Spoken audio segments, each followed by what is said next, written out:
తృతీయోధ్యాయ సమాప్త, చతుర్థోధ్యాయ ప్రారంభ. ఆ షావుకారు ధనమంతా పడవల్లో వేసుకుని కొంత దూరం ప్రయాణం చేసిన తర్వాత ఒక అడవి మార్గమందు విశ్రాంతి తీసుకుంటున్నారు అల్లుడు మామలిద్దరు. అదే సమయంలో సత్యనారాయణ స్వామి చిన్న అనుమానం వచ్చింది. ఇన్ని కష్టాలు పెడుతున్నా ఏమిడు చెప్పమా, దేవుడు ఇలాంటి కష్టాలు పెడుతున్నాడు అని కూడా అనుకోవడం లేదు. నేనే వెళ్ళి స్వయంగా వెళ్ళి పరీక్షిద్దాం అని ఒక సన్యాసి రూపధారిగా ఈ షావుకారు దగ్గరికి వెళ్ళి, ఓ షావుకారులారా, మీ పడవల్లో ధనముందనుకుంటా, ధనముంటే సహాయం చేయండి, నేను ఈ అడవిలో ఆశ్రమాన్ని అభివృద్ధి పరుచుకుందామనుకుంటున్నాను అనేటప్పటికీ ఆ షావుకారిద్దరు హేళనగా నవ్వుచు, మా దగ్గర ఉన్న ధనాన్ని దొంగలించకు వచ్చిన దొంగ సన్యాసివలే ఉన్నావు కానీ నీవు నిజంగా సన్యాసివు కాదు. నీవు సన్యాసివైతే నీకు ధనముతో పనే ఉంటుంది. అయినా మా పడవల్లో ధనముందనుకున్నావేమో, ధనము లేదు.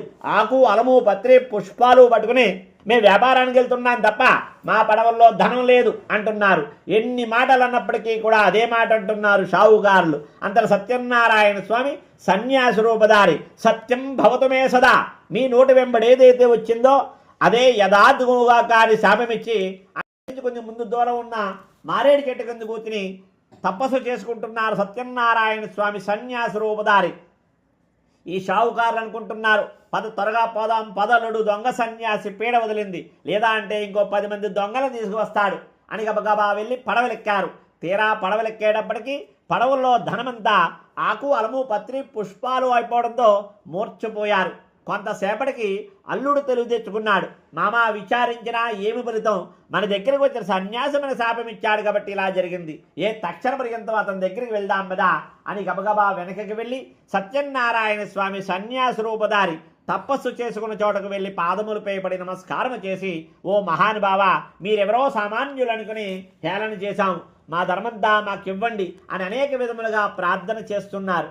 అందరు సత్యనారాయణ స్వామి సన్యాస రూపధారి, ఓ షావుకారు, నీవు అనేక పర్యాయములే నా వ్రతం చేస్తానని చేయలేదు కాబట్టి ఇలాంటి కష్టాలన్నీ వచ్చాయి అనేటప్పటికీ సత్యనారాయణ స్వామి ఆ రూపంలో వచ్చారని తెలుసుకుని, ఓ మహానుభావ సత్యనారాయణ స్వామి, మీ మాయ బ్రహ్మాది దేవతలో కూడా తెలుసుకోలేరు. నేనా మానవుడను, అజ్ఞానుడను, మీ మాయనే తెలుసుకోగలనా?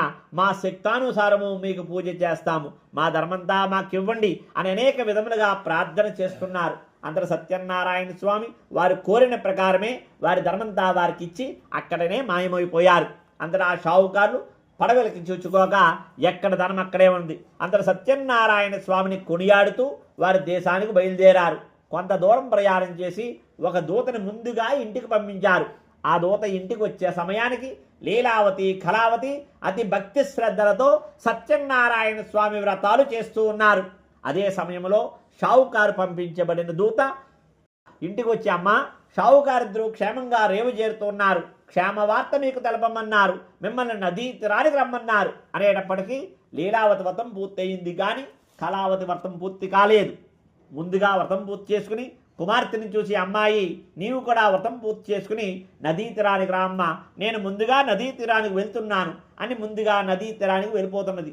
తల్లి వెళ్ళిపోదనాదిరే కంగారుతోడను, తండ్రి వస్తున్నాడనే ఆనందంతోడను, భర్తని చూడాలనే కుతూహంతోడను ఆమె వ్రతం పూర్తి చేసింది కానీ మండపాన్ని దారాదత్తం చేయకుండా, ఎవరికి ప్రసాదం పెట్టకుండా, తాను ప్రసాదం తినకుండా తన భర్తని చూడాలనే కుతూహలంతో నదీ తీరానికి పరుగుపెట్టింది. 2 పడవలు సమానంగా వస్తున్న తరుణంలో అల్లుడు పడవ మునిగిపోయినట్లుగా మాయ కమ్మించారు సత్యనారాయణ స్వామి. ఒడ్డుకు చేరుకున్న మామగారు అనేక విధములుగా ప్రార్థన చేస్తున్నారు. మహానుభావ సత్యనారాయణ స్వామి, అన్ని కష్టాలు దాటి వచ్చాము, తిరిగి మళ్ళీ కష్టాలు వస్తున్నాయంటే ఇది నీ మాయ తప్ప వేరొకటి కాదు అని అనేక విధములుగా ప్రార్థన చేస్తున్నారు. ఇంతట సతీ కళావతి, నేను పుట్టిన లగాయతు నా తల్లిదండ్రులకు కష్టాలే తప్ప సుఖాలు లేవు, ఈ కష్టాలకు కారణం నేనే కదా, నేనే లేకపోతే కష్టాలు ఉండవు కదా, అయినా భర్త లేని జీవితం వృధా కదా అని తన భర్త యొక్క పాదుకులను శిరస్సు ధరించి నదిలో దిగుపోటుకే పరుగు పెడుతున్నది. ఇంతట సత్యనారాయణ స్వామి ఆకాశవాణి రూపంలో షావుకారు, నీ కుమార్తె నా వ్రతం పూర్తి చేసింది కానీ మండపాన్ని దారాదత్తం చేయకుండా, ఎవరికి ప్రసాదం పెట్టకుండా, తాను ప్రసాదం తినకుండా తన భర్తని చూడాలనే కుతూహంతో నదీ తీరానికి వచ్చింది కాబట్టే తన భర్త పడవ మునిగిపోయినట్లుగా మాయ కమ్మించాను. ప్రసాదం తిన్నట్లయితే యథాప్రకారం ఉంటుంది అనేటప్పటికీ గబగబా వెనకకి వెళ్ళి మండపాన్ని దారాదత్తం చేసి అందరికీ ప్రసాదం పెట్టి తాను ప్రసాదం తిని తిరిగి వచ్చేటప్పటికి శుభం జరిగింది. తన భర్త పడవ తేలి ఉన్నది. అందరూ ఆనందిస్తున్నారు. తండ్రి, ఇంకా ఆలస్యం చేస్తావెందుకు? ఇంటికి వెళ్ళి ఆ రోజు మీరు మొక్కుకున్న మొక్కు తీరుద్దాం పద తండ్రి అనేటప్పటికీ షావుకారు అంటున్నాడు, ఇంటికి వెళ్ళేటప్పటికి ఇంకెన్ని అవాంతరాలు వస్తాయో, ఇది అప్పుడే చేసుంటే ఈ అవాంతరాలు ఉండేవి కాదు కదా అని ఆ నదీ తీరంలోనే వచ్చిన సత్యనారాయణ స్వామి వ్రతాన్ని పూర్తి చేసి అక్కడ నుంచి నూతన గృహప్రవేశమయ్యి అక్కడ కూడా వ్రతం పూర్తి చేసుకుని బ్రతికి ఇన్నంతకాలం అనేక సుఖాలు అనుభవించి అత్యుత్తమ సత్యలోకము చేరుకున్నారాయణ. గోవింద గోవింద. వీర వెంకట సత్యనారాయణ స్వామినే నమః. చతుర్థోధ్యాయ సమాప్తః, పంచమోధ్యాయ ప్రారంభః.